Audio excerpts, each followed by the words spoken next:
is the new 2021 Audi RS6 Avant. Finally. For years, the Mercedes E63 AMG wagon has been the only high-performance wagon you could get here in North America, with a few challengers here and there that came and went. But no more. The RS6 Avant is here with 590 horsepower, 590 pound-feet of torque, and a sticker price of around $130,000. And today, I'm going to review it. Before I get started, be sure to check out Cars and Bids, which is my new online enthusiast car auction website for modern enthusiast cars. If you're looking to sell something cool from the 1980s and up, Cars and Bids is the place to do it. And if you're looking to buy a cool modern enthusiast car, you will find the best variety and daily auctions on Cars and Bids. Check it out at carsandbids.com. I've borrowed this RS6 Avant from Audi Fletcher Jones, which is an Audi dealership here in Orange County in Southern California that is one of the very first dealerships to get the new RS6 Avant. Audi Fletcher Jones has all of the new Audi models, the RS5, the latest S4, the e-tron, but the RS6 is the one we've all been waiting for. And with good reason. If you like fast wagons, and I do, then you probably like the Mercedes E63 AMG wagon. I've owned two of those. You probably also like the Cadillac CTS V wagon. I've owned one of those also. And you probably also like the Porsche Panamera Sport Turismo and the Volvo V60 Polestar and all of the other high-performance station wagons that appeal to car enthusiasts, even though they only sell to like 19 actual buyers every year. But even though Audi has sold the RS6 Avant in many other markets across the world, they have never brought it to North America. Until now. Now it's finally here, although in tremendously limited numbers, but they're going to sell out fast. I say this because I have gotten more requests to review the new RS6 Avant than pretty much any other car in recent memory, aside from the C8 Corvette and maybe the new Bronco. Everyone wants to know about the RS6, and today, we're gonna find out. First, I'm gonna take you on a thorough tour of the new RS6 Avant, and I'm gonna show you all of the quirks and features of the latest fast wagon. And by the way, when I say fast, it's just 0 to 60 in 3.6 seconds. Then I'm gonna get it out on the road and drive it, which I can't wait for, and then I'm going to give the RS6 Avant a DOUGSCORE.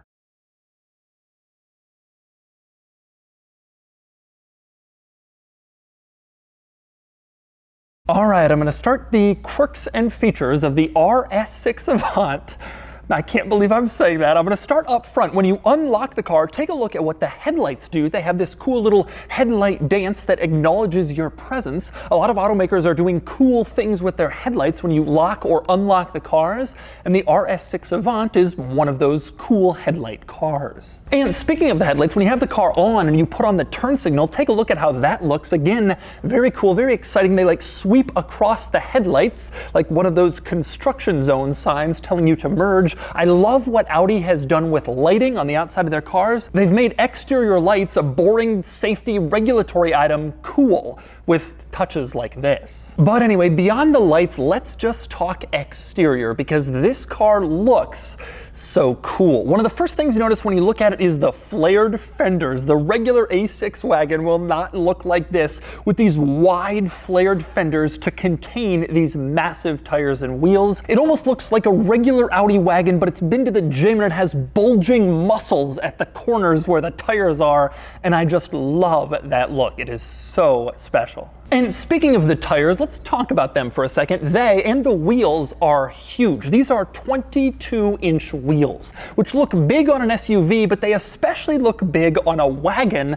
Absolutely massive. The increasing wheel size in cars just continues to roll forward, and the RS6 is a good example of that. Huge wheels. And next up, another notable exterior item on this car is all of the carbon stuff on the outside. This car has the carbon optics package package, which costs over $6,000 extra, but it gets you a lot of cool carbon-looking stuff. Like, for instance, the mirror caps, you can see they are carbon fiber. Same here with the rocker panels going down the side of the car. Again, carbon fiber, again, looks cool. Same thing up front in the front bumper area. You can see more carbon fiber up here. Again, part of the carbon optics package and gives it sort of a more sporty performance car look.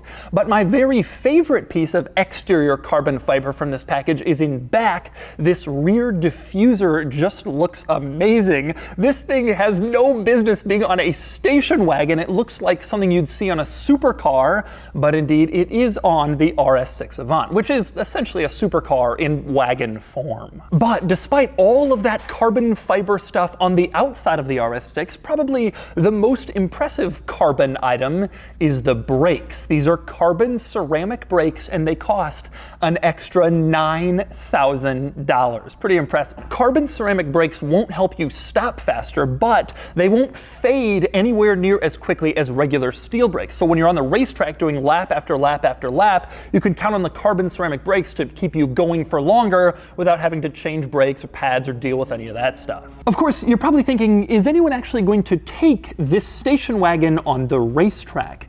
And the answer is, with this station wagon, yeah. Maybe.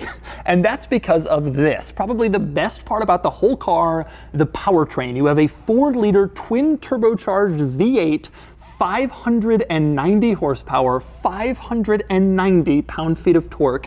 Truly impressive numbers. Audi says they propel this car 0 to 60, 3.5, 3.6 seconds in a family station wagon. I just love it. So this is a serious performance car, as you can tell. And one thing I like under here, the engine is very exposed. You do have a plastic cover over just sort of the center part, but otherwise there's a lot of wires and things going around like you would want to see in your performance car engine, and I think that's kind of neat instead of just putting plastic over the whole thing. One other item worth noting in this engine bay, you can see stamped onto the top right corner of the engine in the center, there's a little triangle and it warns you that this part is hot.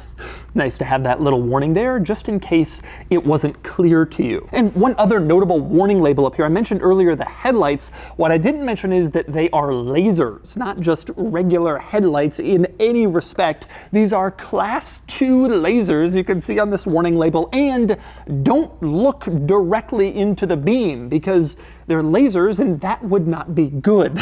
I just love seeing these warning labels. Your car does not have a label telling you not to look in the headlights because it is a laser. But anyway, next I'm moving inside the RS6 Avant, but I'm not gonna climb into the interior first. I wanna start with the cargo area. This is, after all, a station wagon, so this is a big deal. So you open up the tailgate back here, and you see the cargo area, which is surprisingly large, surprisingly deep, surprisingly wide.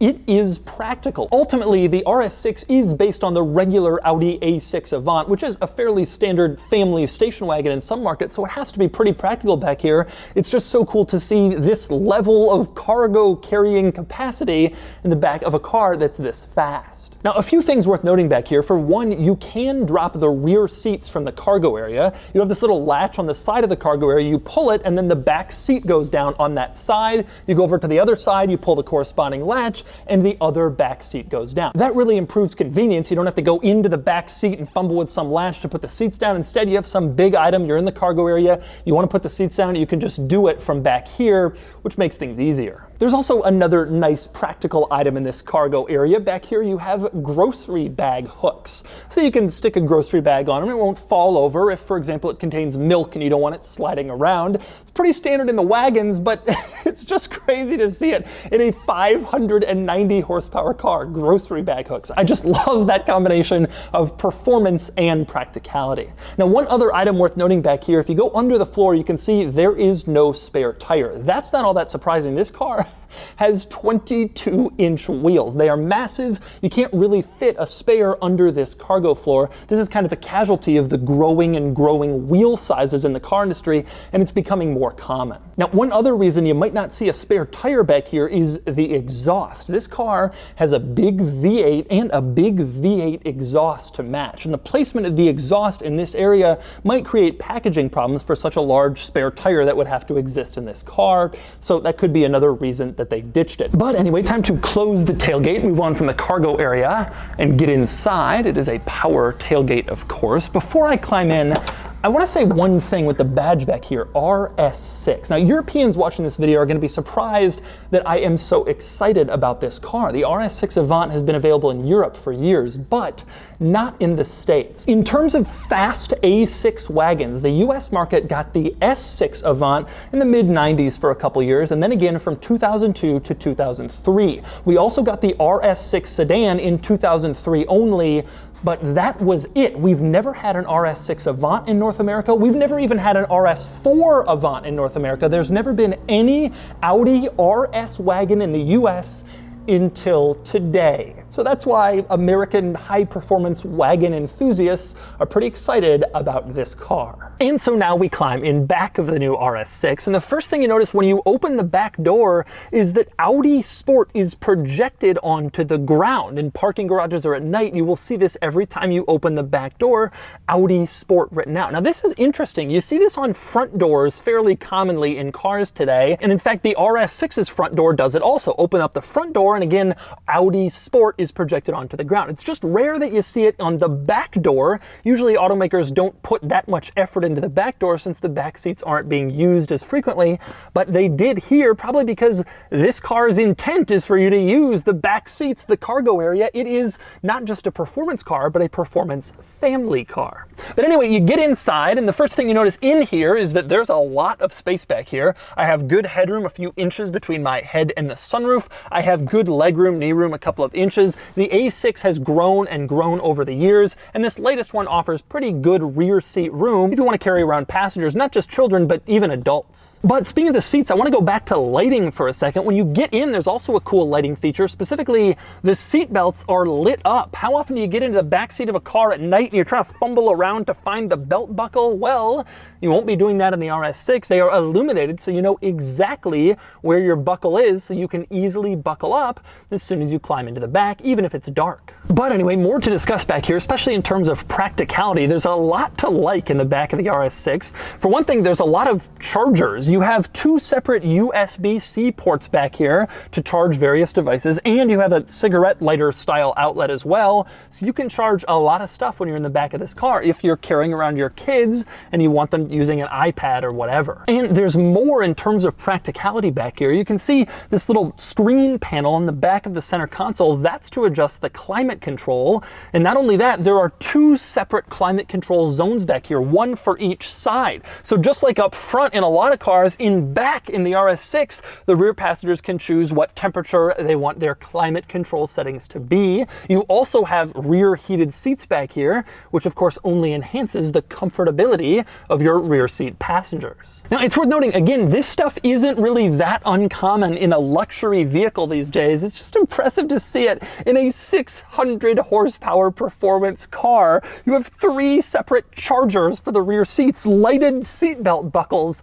It's just amazing, this combination of sport and practicality. One other thing I like back here in terms of sport is the seats themselves. They're a little more heavily bolstered than your typical rear seats, and they have the RS logo emblazoned on them and all this nice red stitching, which looks really good and carries the sporty theme throughout this car, even into the back, which is good attention to detail. That's what you expect at this price point. And next up, we move up front and into the driver's seat of the RS6 Avant. I'm very excited.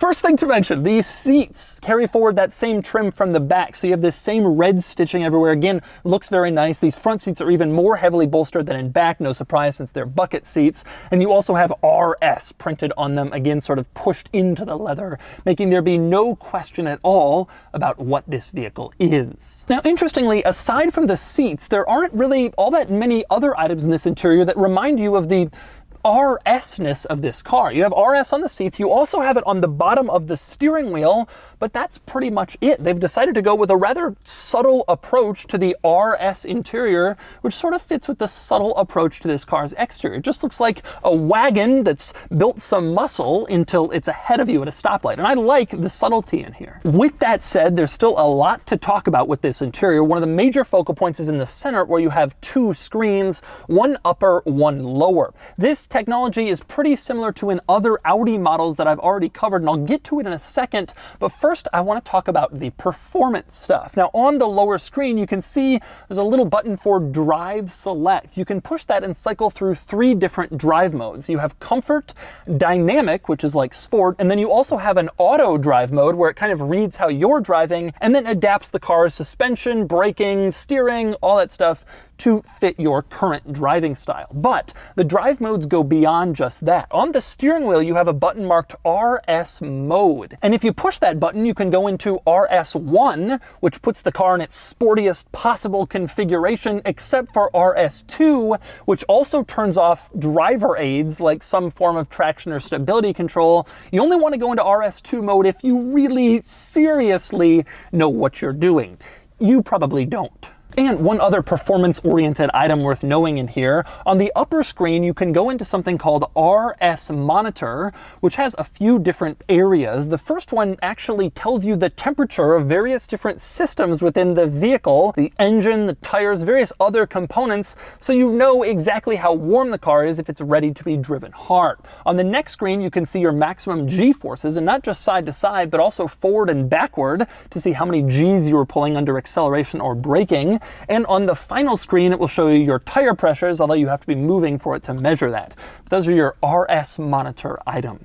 But beyond the performance stuff, let's go back to the screens and talk technology for a couple of minutes. Now, like I said, you have an upper screen and a lower screen. The lower one is mostly climate control functions, and you can see you can use it to change the temperature, the fan speed, you can turn on the heated seats. All your typical climate control items are on this lower screen. So you're thinking, well, why did they have to make that a screen? Why not just use buttons?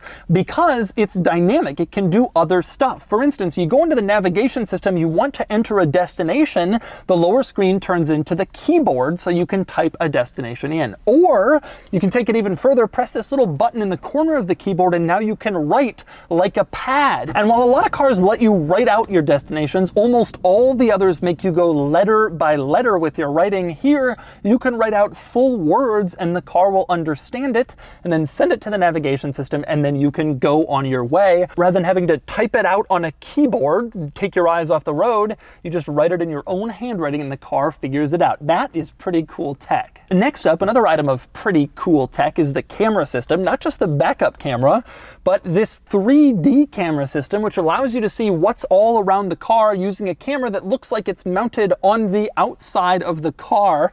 That is just so cool to see. It really is very helpful in letting you see what's around you and where obstacles are relative to the car itself, and it's just a fantastic idea and I love to see it. Another cool thing about this 3D camera is it displays what's happening on the lights in real time. So put on the turn signal and you can see the turn signal goes on this screen, because that's exactly what's happening on the car. Same deal with the other turn signal, the brake lights. It shows you what your lights are doing, which is a little gimmick. They didn't have to put that in there, but the fact that they did, again, good attention to detail, and it makes me happy. And next up, I want to talk about the other screen in this interior, and that would be the gauge cluster screen. No more analog gauges in most Audi models. Instead, you have a screen in here, and a very useful one, because you can switch between various different functions. You can see your media, what's playing, you can see your phone screen if you want to call somebody, and you can see a large navigation map, although it's not currently set up on this car. I've showed it in other Audi models, and I will link it in the description below. I love how configurable and easy to use this screen is. It's fantastic. I was really skeptical of gauge cluster screens instead of analog gauges until I started to see what Audi is doing, and it's great.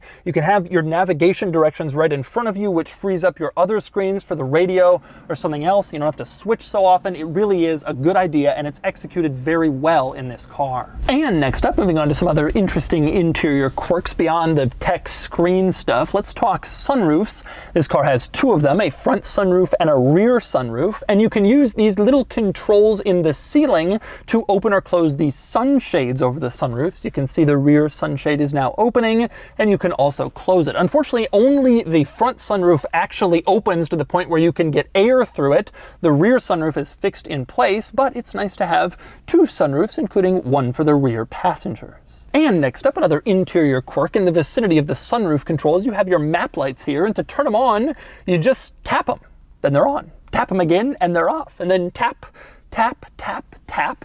It's fun to play with. I was in a car the other day that had a button to turn on the map lights, and it just seems so antiquated when you can just tap them. There's no need to stick an extra button in an interior and take up space.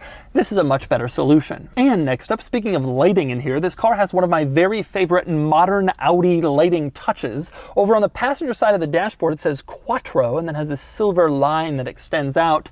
That's all lit up. So at night or in the dark, you have this sort of subtle quattro badge illuminated in your interior, which is a very cool look. And next up, another nice luxury touch in this car. This is one of those cars that has soft close doors. So you don't have to slam the door in order to close it, just sort of get it near where it would latch, and then the car will grab the door and close it. You can see this happening right here. That makes the whole door closing process both quieter and just less abrasive. And finally, the last thing I want to mention about the interior of this car is it's fantastic. It really is. The materials in here are really, really wonderful. I can only find two real drawbacks. One, this area around the cup holders is kind of a cheap looking plastic. Same deal with the turn signal and windshield wiper stalks coming off the steering column. Again, kind of a cheap looking and feeling plastic, but everything else in this interior looks good, feels good, and is nice. This car has a nicer interior than a Bentley that I was in recently. That video is going to go up next week, and you can judge for yourself, but I think the interior of this car is really fantastic, even for this high-end price point. Audi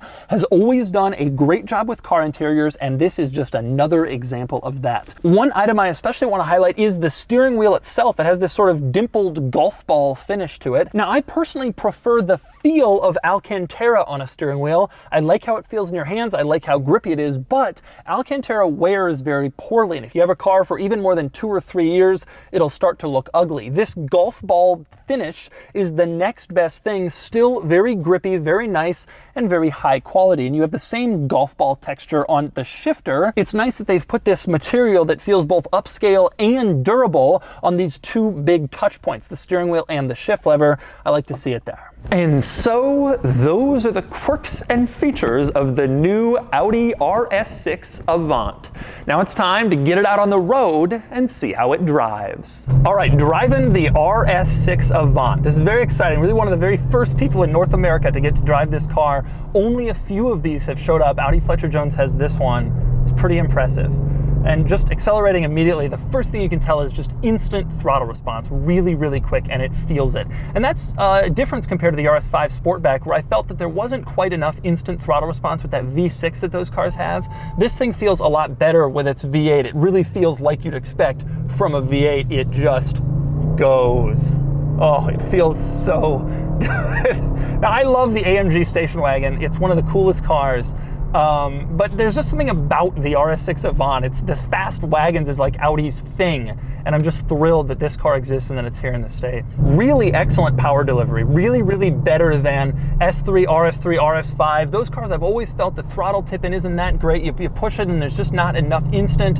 That doesn't feel like this in this case. And obviously the steering and handling just feels fantastic. This car is unbelievably quick to change directions. This is also something I loved about the E63, but true here as well. Now, like I've mentioned earlier, the technology in this car is really, really excellent. It's a big step up over the prior A6 model, and obviously the prior RS6, which we didn't get here in the States. But it does, everything in here is really nice. The quality, the materials, everything is great. I mean, this is really a flagship car for Audi. At this sticker price, over $130,000 is huge money. And so everything has to be absolutely fantastic, and it really is in here. Really unbelievable power delivery. It feels incredibly fast, and the steering and handling really is great. It just changes directions incredibly quickly considering the size of this car. This is a mid-size car now, which is kind of getting into the large large car world, and it just feels really, really fast and really, really immediate considering its size. Audi did a great job engineering out the size of this car. It's also tremendously smooth. There's no jerkiness. The transmission doesn't do any of that stuff. It is really, really a smooth ride, and it feels great. It's just such a great all-around car because ultimately at the end of the day, it can be a sports car and it can be a practical family car and it's a luxury car with some of the best technology in the industry. There is a reason why fast wagons always are near the very top of the DOUGSCORE because they're great daily cars and they're great weekend cars, and this is a great example of that. I just love everything about it. It is just so smooth and so quick to respond, both in terms of steering and acceleration, and yet it's also luxurious. And it's just perfect. It's so perfect. I would have a seriously hard time deciding between this and the E63, but the point is they're both the best all-around cars on the market. And to me, the RS6, because it's new, because we've been waiting for it so long, just has this really cool draw that the AMG doesn't have. Overall, it's just a really great car. This is a fantastic vehicle. It drives really well. It's a great all-around car. And no surprise, it is one of my very favorite cars I've driven this year. It has the latest Audi tech, which feels great. And the thing that I was a little worried, is it gonna drive like a sports car like the E63 does? Is it really gonna feel that performance-y and fast and exciting? And the answer is, yeah, it does. It feels fast when you accelerate. It feels fast when you change directions. It is unbelievably quick and really, really impressive. And so that's the Audi RS6 Avant. This is an amazing car. And so is the new Mercedes E63 AMG Wagon. I love them both. They are both among my very favorite cars on the market. This one is extra special though, being the very first Audi RS wagon ever sold in North America, and I'm thrilled that I had the chance to review it. And now it's time to give the new RS6 Avant a DOUGSCORE. I've been waiting to say that for a long time. Starting with the weekend categories and styling, the RS6 Avant is handsome, gorgeous for a wagon, and it gets a 7 out of 10. Acceleration 0 to 60 is 3.6 seconds, and it gets an 8 out of 10. Handling is excellent, very poised, very confident, though it's a big car and not quite on sports car level, it gets a 6 out of 10. Fun factor is excellent given the performance and the sheer giggle factor that you're going this fast in a family wagon, and it gets a 7 out of 10. Cool factor is also huge. The E63 wagon is cool, but this is the fast wagon to have, and it gets a 7 out of 10 for a total weekend score of 35 out of 50. Next up are the daily categories and features. The RS6 has basically everything you'd want, no crazy innovations, but some fantastic modern tech, and it gets a 9 out of 10. Comfort is normal for a car like this, excellent and luxurious, and it gets a 7 out of 10. Quality is great. The interior is top-notch and very impressive, with only a few demerits, and it gets an 8 out of 10. Practicality is strong. This is, after all, a fast wagon, emphasis on wagon, with a big cargo area and a roomy back seat, and it gets an 8 out of 10. Finally, value, and it's fine. It's very expensive, and right now they're trading well over the sticker price, which just isn't true for the E63 wagon, which, by the way, has a little more power. The RS6 gets a 5 out of 10 for a total daily score of 37 out of 50. Added up, and the DOUGSCORE is 72 out of 100, which places the RS6 here against other relevant cars at the top. Although if you look closely, you'll see it tied the other cars at the top, the Taycan, the AMG GT sedan, and the E63 wagon. In fact, the RS6 and the E63 have nearly identical DOUGSCORing, except that the E63 is a little quicker, the RS6 is a little cooler, the RS6 has a slightly better interior quality, and the E63 is a better value with market pricing at the moment. But they're extremely close rivals, and it's so nice to have another fast wagon on the market. And the placement of the exhaust in this area may